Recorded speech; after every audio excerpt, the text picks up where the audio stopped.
Hello and welcome to Loaded Entertainment. Chaos is a ladder. So as the countdown to Season 7 continues to drag, let's discuss the best scene from the last episode, The Winds of Winter. The scene is Jons' anointment as King of the North. It's evident that Jons' anointment as King had clearly not been anticipated by Littlefinger. As the houses unite behind Jon, we see Lord Baelish, a periphery figure in the room lurking from the shadows uncomfortably as events are unfolding. His face, his whole demeanour. Although he didn't move much at all in this scene, his entire body language suggests that this turn of events has massively complicated his plans. That deadly cold stare Peter shoots Sansa provides an insight into the level of displeasure Littlefinger is experiencing witnessing events transpiring. The energy and excitement that comes from this scene stems from questioning, what does that stare really mean? What's he planning? What chaos looms? Whose lives are to be shattered and who's going to die as Littlefinger continues in his attempts to scheme his way to power climbing the ladder of chaos? That's why for me this scene was the best in the episode, as so much was indirectly communicated while so little was actually directly communicated between characters. It was all suggestive. The viewer can form his own opinion and speculations as to what this scene is telling us in terms of going forward into the next season. The beauty of it all is that we are keenly aware how ruthless and ambitious Littlefinger is, which encourages our imaginations to run wild speculating what chaos Littlefinger will create.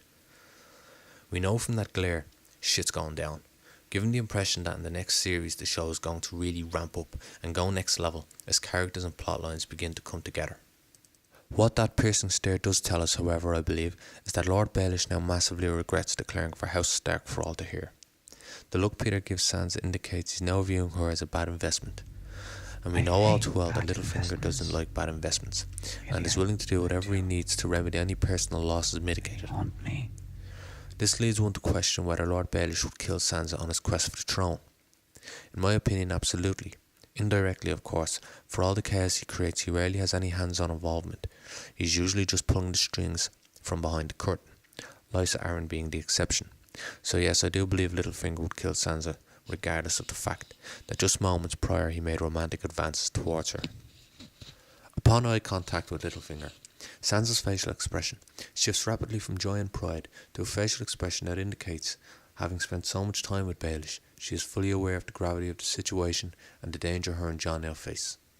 Sansa's face gave the impression she knew that all the chaos, death, hurt, pain and misery she experienced was at her door again. So where does this leave us going forward? I have heard a few people suggest Littlefinger could die in this series. I don't believe that though.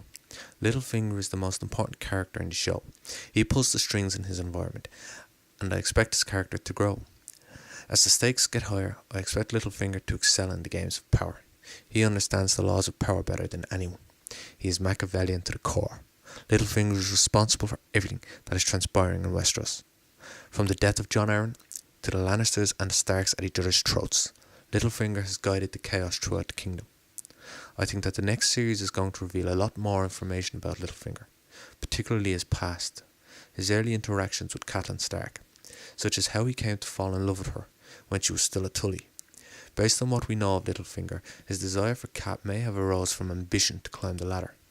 Either way, I expect some incident in his past to be brought forward, an incident that sparked this deep motivation that continues to drive him to be the most powerful man in Westeros.